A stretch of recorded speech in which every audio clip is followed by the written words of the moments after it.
l'atmosphère terrestre, dont la stabilité d'ionisation joue un rôle fondamental pour l'évolution et l'endurance de la vie, est exposée à l'effet d'explosion cosmique produisant des sursauts gamma de haute énergie. Pouvant augmenter brusquement l'ionisation atmosphérique, il pourrait appauvrir l'ozone stratosphérique à l'échelle mondiale. Au cours des dernières décennies, plus d'un sursaut gamma a été enregistré en moyenne par jour.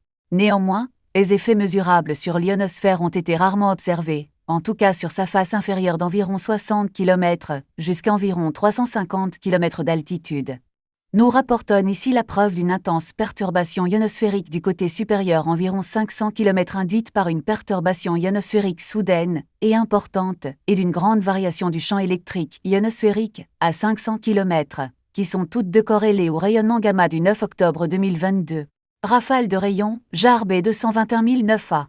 Les preuves d'une perturbation ionosphérique induite par un sursaut gamma JARB ont été signalées pour la première fois en 1988 par Fishman et Nantin, car le JARB s'est produit le 1er août 1983, le plus fort jamais observé à cette époque, avec une lettre FB02 UNC totale dépassant 10-3 erg. Centimètres de S. L'effet global mesuré sur l'ionosphère était le changement d'amplitude des signaux radio à très basse fréquence, VLF, preuve de la perturbation induite dans la partie inférieure de l'ionosphère par cet événement extrasolaire très énergétique. Lors d'un GRB cosmique et d'une éruption solaire également, le lettre FB02, UX intense de photons de haute énergie, peut ioniser anormalement la basse ionosphère, 2 ans produisant une forte augmentation de la densité électronique, libre 3. En conséquence, la densité électronique augmente, donnant lieu à une variation de la conductivité ionosphérique conduisant à une altération prononcée du comportement du champ électrique, VLF et LF très basse et extrêmement basse fréquence, respectivement. En utilisant des émetteurs VLF au sol, INAN et HAL, ont montré que, si le sursaut est suffisamment sévère fluence totale, supérieure à 10-3 erg de centimètre 2 et de longue durée, la perturbation ionosphérique provoquée par un GRB peut être observée dans l'ionosphère inférieure d'environ 60 km jusqu'à environ 350 km d'altitude. Bien que les satellites dédiés aient enregistré en moyenne plus d'un GRB par jour au cours de la dernière décennie, des réactions ionosphériques intensives ont rarement été observées. En fait, seule une poignée d'articles ont rapporté la détection de perturbations ionosphériques dues aux événements JARB 3.8, mais toujours dans la partie inférieure de l'ionosphère. En outre, Sandman et HAL, ainsi que Pris et Mushtaq 10 ont étudié les effets du JARB sur l'ionosphère terrestre et n'ont trouvé aucune variation significative dans les données sur les ondes électromagnétiques en LEF. Néanmoins, Tanaka et HAL ont rapporté une détection nette d'un signal en LEF transitoire provoqué par l'événement du 27 décembre 2004, une éruption gamma cosmique très intense, induisant une nette variation de la résonance ionosphérique de Schumann 12 détectée par les stations électromagnétiques au sol. Dans ce travail, nous présentons la preuve de la variation du champ électrique ionosphérique, environ 500 km induite par le fort GRB survenu le 9 octobre 2022. En utilisant à la fois des observations satellites et un nouveau modèle analytique développé ad hoc, nous prouvons que le GRB 221009 a profondément impacté sur la conductivité ionosphérique de la Terre, provoquant une forte perturbation non seulement dans l'ionosphère inférieure 13,14, mais également dans l'ionosphère supérieure environ 500 km. Résultat. Le 9 octobre 2022, à 13h21 tu, un GRB très brillant et de longue durée ci-après GRB 221009A a déclenché de nombreux observatoires spatiaux à rayons X et gamma, notamment Swift 15,16, Fermi 17,18, Maxi 19, Agile 20. 2.1 et Intégrale 22,23. Le suivi du GRB a été observé par la plupart des télescopes opérationnels, dans l'espace et au sol. L'observatoire de rayons gamma INCRAL, voire la section donnée du satellite INCRAL, pour plus de détails 24 a détecté le GRB à la fois en utilisant le spectromètre SPI et Spectrum TO INCRAL et l'imageur IBI imagé en bord d'INCRAL satellite comme un système complexe, impulsif, très puissant. Signal photonique suivi d'une rémanence de rayons gamma très intense 25. Le zénith de GRB 221009 a été situé au-dessus de l'Inde et le lettre FB02 avec de photons GRB illuminé l'Europe, l'Afrique, l'Asie et une partie de l'Australie FIG. 1. Les courbes de lumière du détecteur SPI et de l'imageur IBI FIG.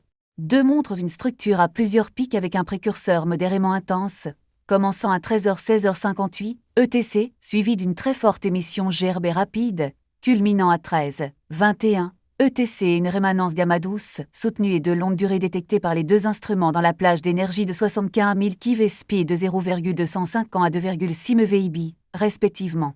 Le suivi optique, avec l'Osiris Optical System for Imaging and Low Intermediate Resolution Integrated Spectroscopy au télescope GTC Grand Telescopio Canaria de 10,4 m a confirmé la présence d'une forte rémanence optique dans la plage 3710 000 à rond en chef avec des caractéristiques suggérant un ancêtre de supernova 26. La lettre FB02, UNCE de l'émission rapide, c'est-à-dire l'énergie totale intégrée dans le temps par unité de surface, d'une durée d'environ 800 s, était de 0,013 erg cm2 dans la plage d'énergie de 75 000 kV23. Cette valeur est une estimation limite inférieure, en raison de la saturation partielle et de l'empilement provoqué par le lettre FB02, UX intense de photons, GRB. À notre connaissance, ce GRB est parmi les plus gros jamais détectés. En supposant à la fois une distance mesurée correspondant à un décalage vers le rouge Z du 003 des 0,15127 et une émission isotrope, ISO uniquement dans la bande de haute énergie, l'énergie émise pendant l'invite GRB était d'environ 8053 erg. Il convient de noter que les valeurs de lettre FB02, U1CE et de ISO sont des limites inférieures, en raison de la saturation partielle des instruments SPI et de la transmission des données de télémétrie IBI. L'émission rapide a été suivie par une longue queue inhabituelle de rayons gamma μ25 se désintégrant avec un indice de puissance autour de 2 et durant au moins 40 minutes avant de franchir le seuil de détection des détecteurs SPI et IBI-FIG. 2.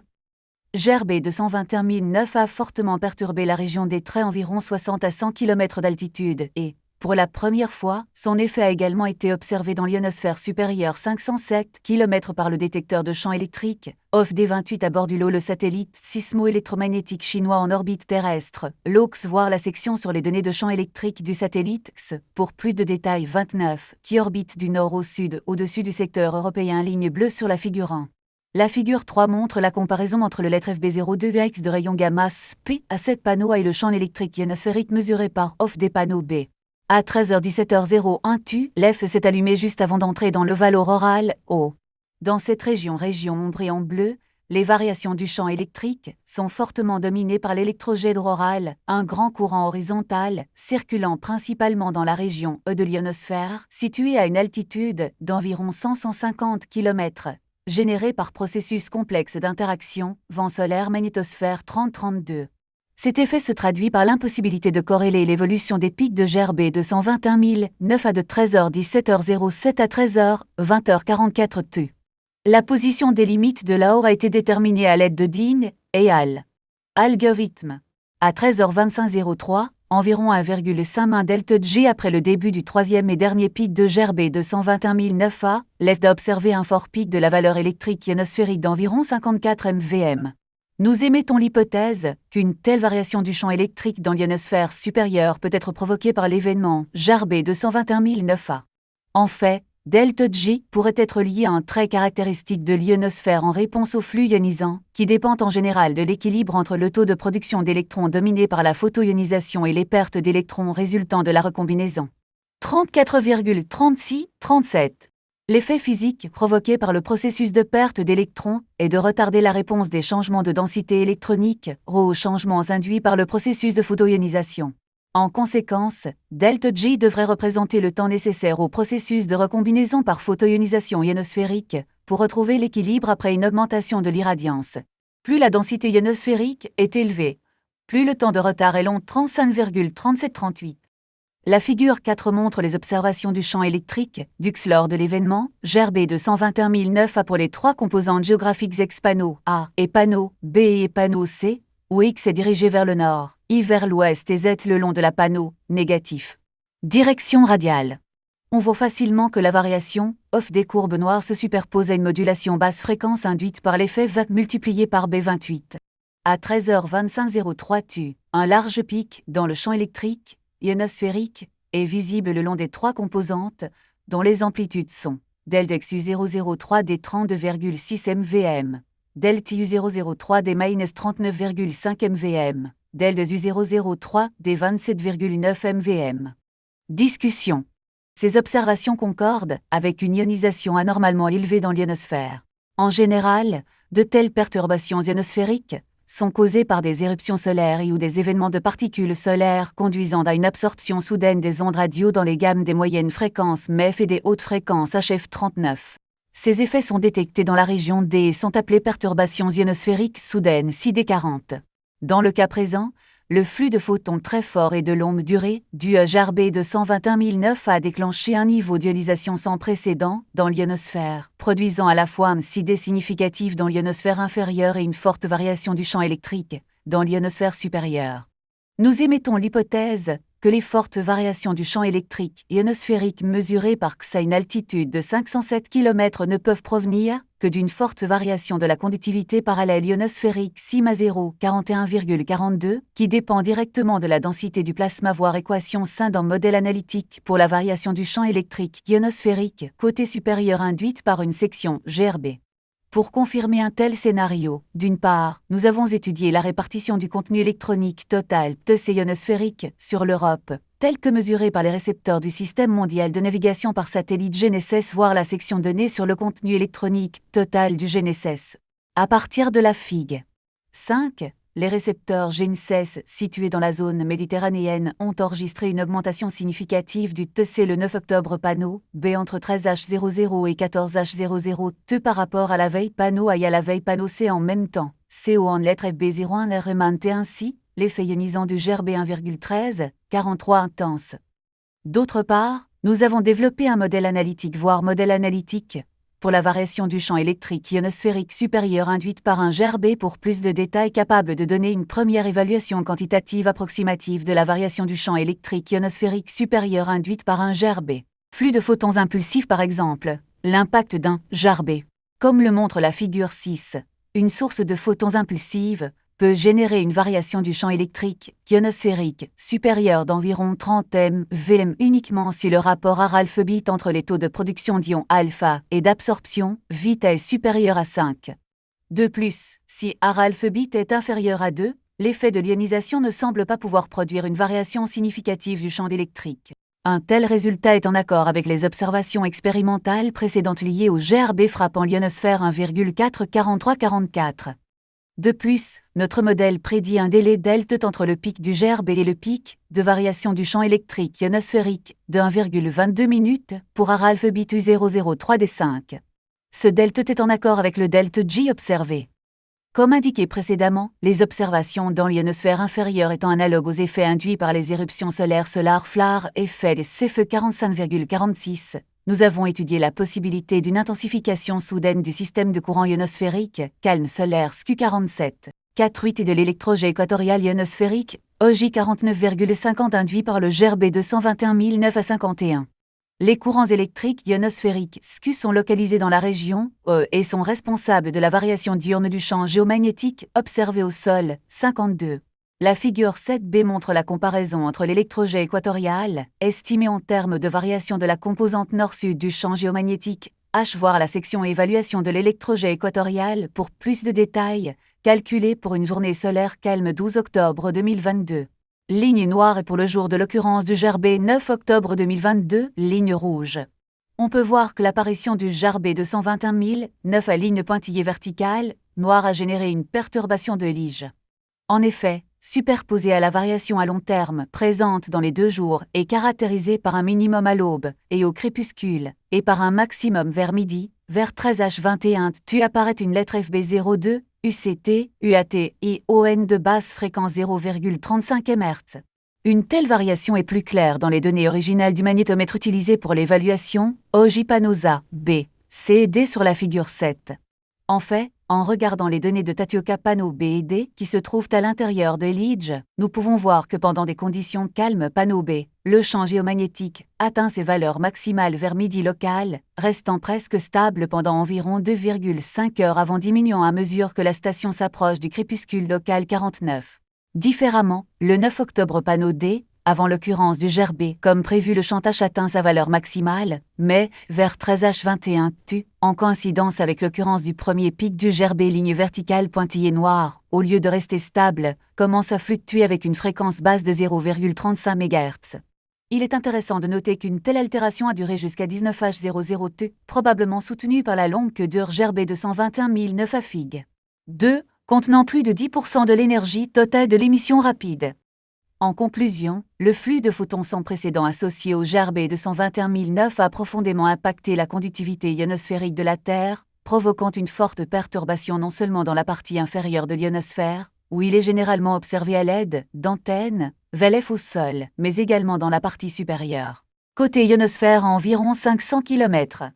En fait, une énorme variation du champ électrique ionosphérique, induite par le fort changement de conductivité ionosphérique, a été détectée dans la face supérieure de l'ionosphère 507 km à la suite d'un impact GeRB qui a augmenté la densité du plasma ionosphérique par l'énorme photoionisation même du côté jour, comme le montre la Fig. 5. Le modèle analytique décrit dans ce travail soutient les observations et CO1 lettre FB01 RM l'hypothèse selon laquelle l'interaction entre le GeRB et l'ionosphère supérieure est un processus de seuil 1,444. Notre modèle suggère qu'un tel seuil dépend strictement à la fois du rapport production-taux de perte des ions et de la durée du processus d'ionisation. En conclusion, nous souhaitons souligner que, contrairement aux études similaires précédentes très axées sur l'impact du GeRB sur les régions D et F en utilisant des données TAC 6,43 et ou des émetteurs électromagnétiques au sol, VLF 1,414, nos travaux représentent, à notre connaissance, la toute première mesure ionosphérique, supérieure 507 km de la variation du champ électrique déclenchée par des photons cosmiques impulsifs. Méthode. Cette section contient la description des ensembles de données utilisés dans cette étude et la description analytique du modèle développé pour l'explication des résultats expérimentaux. Données satellitaires intégrales.